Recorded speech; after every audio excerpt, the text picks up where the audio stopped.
What's going on, everybody? This is Lakers Talk with Gerald, episode 190.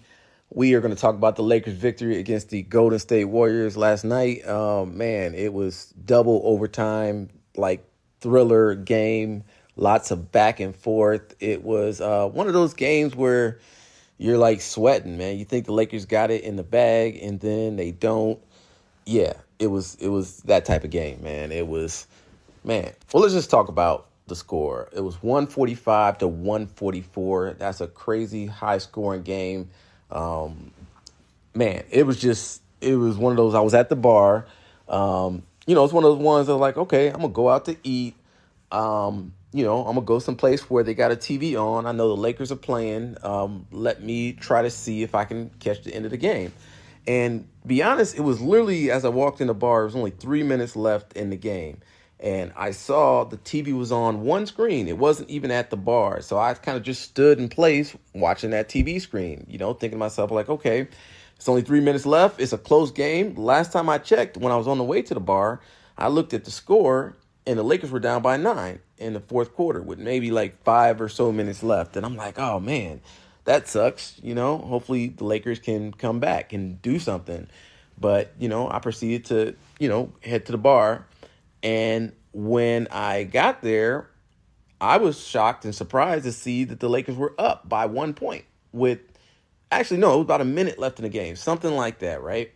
And so I get there, they're up by 1 now. I'm like, oh, wow, up by 1 with a minute left. Oh, we can win this game. Let me just watch and focus on this game. So I sit at that, for first of all, that minute or so was the longest minute or so I've seen in a long time. Because I sat there, and I guess when I walked in, they were in the middle of some kind of play review. Some call was getting challenged or something like that. So it was a long delay before the time even started, before they started play again. And it just went back and forth. It was crazy. And then looked like the Lakers, were up. I think they had a 3-point lead.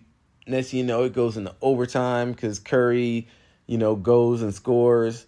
Right, a 2-pointer, right? So they're down by 1. Then I believe AD got fouled. Then he goes to the free throw line. I'm thinking like, okay, you got to sink both of these.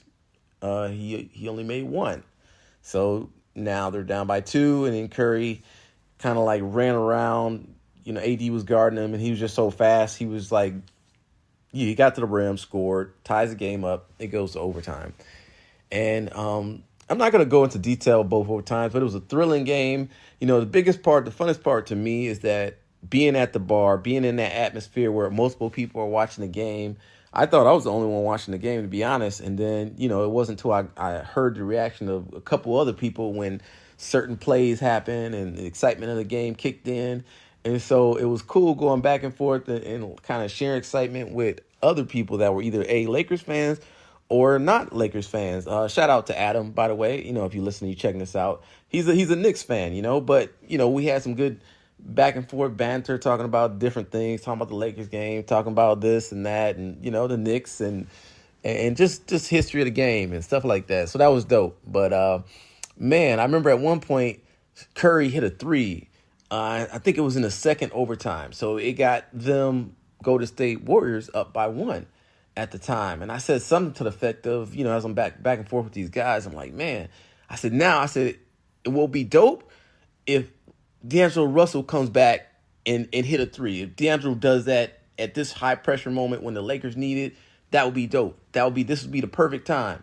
And a second or two after I said that, D'Angelo comes down like fast break, and he just pulls up from 3 without even waiting for the rest of the team to get back. And this is less than a minute left in the game or something like that. This is crucial time. The Lakers down by I think 2, and he nails this 3. It was so exciting. I mean, it was just like, yo, that's what I wanted to see from D'Angelo.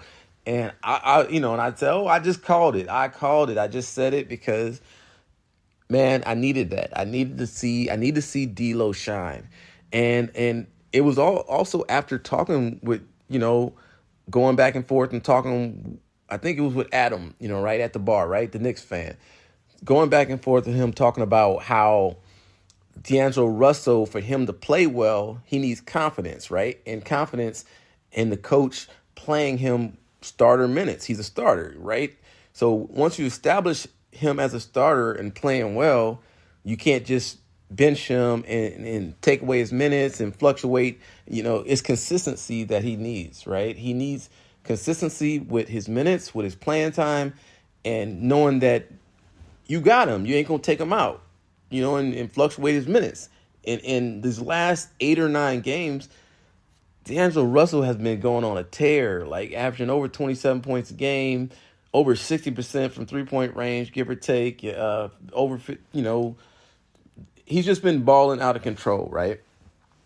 And he's been looking like that guy, that I knew he could be, and Lakers want him to be, and the fans want him to be. Now, the biggest flaw people say about D'Angelo Russell is his inconsistency. Some days, one month he's really good, one month he's not so good, the next month he's really good again. But at his peak, he is, man, a great watch, like a great player at the end of the day. We got him, and so we want him to be his peak self. We got to play him, and that's what happened tonight. Like, Darvin Ham started, D'Angelo Russell, Reeves, James, Prince, and Davis, right? And double overtime game, so that's a lot of minutes. But he stuck to his core. For example, D'Angelo Russell, 49 minutes, played the most minutes out of every Laker in the game. That right there will show confidence. That instills confidence in him. And I'm going to tell you something. In the first half, I looked at the box score, because I was just peeking every now and then. I'd look at the box score, and I wasn't watching the game at the time because I was busy doing some things. But first half, I saw halftime. I looked at the box score, and I was like, oh, man. I specifically wanted to see how D'Angelo was doing. I wanted to see if he was keeping up this game in that the way he's been playing, if he's still playing that way, if he's still scoring and hitting threes at a high clip. I was, disappointed because I saw the box score, and he was 1 for 4 from 3. And I forget the exact field goals, but it was a poor field goal percentage. And he had 10 points, and he really wasn't making an effect of the game. It wasn't that much. And now I'm looking at the box score. He ended up the game 5 of 8 from 3-point range. And what that tells me, right? I said he was 1 for 4. So that means he went 4 for 4 in the second half, the rest of the game. If that's not clutch, I don't know what is. Right? Clutch means that you make the shots when it counts the most. And that's what he did in this game. In that second half, going from 1 for 4, you got to hit 4 straight. Now you're 5 of 8 from 3-point range. That's outstanding. That's damn good. He ended the game with 28 points, 5 assists, 3 rebounds. And I did all this talking and this time talking about D'Angelo Russell, but I can't leave out LeBron James. 36 points, 20 rebounds, a career high for him. 12 assists, triple-double, 14 out of 25 field goals. He's in his 21st season, everybody. 39 years old. This is unprecedented. This has never happened. You guys will never see a player like this again. He's a one of one. There's been a lot of great players in the past. We know Kobe Bryant, the legendary Kobe Bryant, man. The most, high up Kobe Bryant. Michael Jordan. Can't say enough about. We know who Michael Jordan is. We know Kobe. We know all the greats. Shaq. They're all one of ones too. But this is here and now. It's been going for 21 straight years.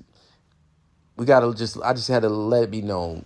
We all know, but LeBron James is that man. We are so lucky to have him on the Lakers ending his career, right? Dope. All right, continuing on. Anthony Davis, 29 points, 13 rebounds, 45 minutes. He was 11 out of 24 field goals. He took 4 3-pointers. He didn't make any of them. He kept trying to shoot this corner 3. One got blocked by Draymond Green, which I couldn't fathom that. Draymond Green is at most 6'6", 6'7", and Anthony Davis is about 6'11", 6'10", 6'11". So with those long arms, you would think, Draymond closing out on you is not going to be a threat. But he caught him real nice on a block, as AD was going up from the corner. And AD kept trying to shoot that corner three. It just wasn't going in, y'all. But all right, everybody. But the rest of the game, we had the rest of the team. Vanderbilt played heavy minutes. What I'm loving to see that the coach is finally starting to play Vanderbilt with that five lineup that we've been wanting to see. I've been wanting to see him with the lineup of Reeves, Russell, James, Davis, Vanderbilt. That's the lineup that we went on that run with last year when we traded for all those guys. That's the team that got us all the way to the conference, the semifinals of the playoffs and stuff. So the coach, if you don't know, the coach hasn't really been playing that lineup. For a lot of the season, Vanderbilt was hurt for the early part of the season. And then when he did start playing again, we all assumed that he would assume his starting role. But unfortunately, that hasn't happened. The coach has been starting Torian Prince. He's been starting him instead because of his 3-point shooting is better, right? But a lot of fans are split, including myself, that I really want that 5 lineup with Vanderbilt in there. And tonight, coach played that lineup. Prince only got 24 minutes, whereas Vanderbilt played 41 minutes, and that was the closing lineup from the fourth quarter all the way through both overtimes, and it shows that it's a winning formula. So what's next for the Lakers? Well, we have, right now our record, we finally got above 500. We are 20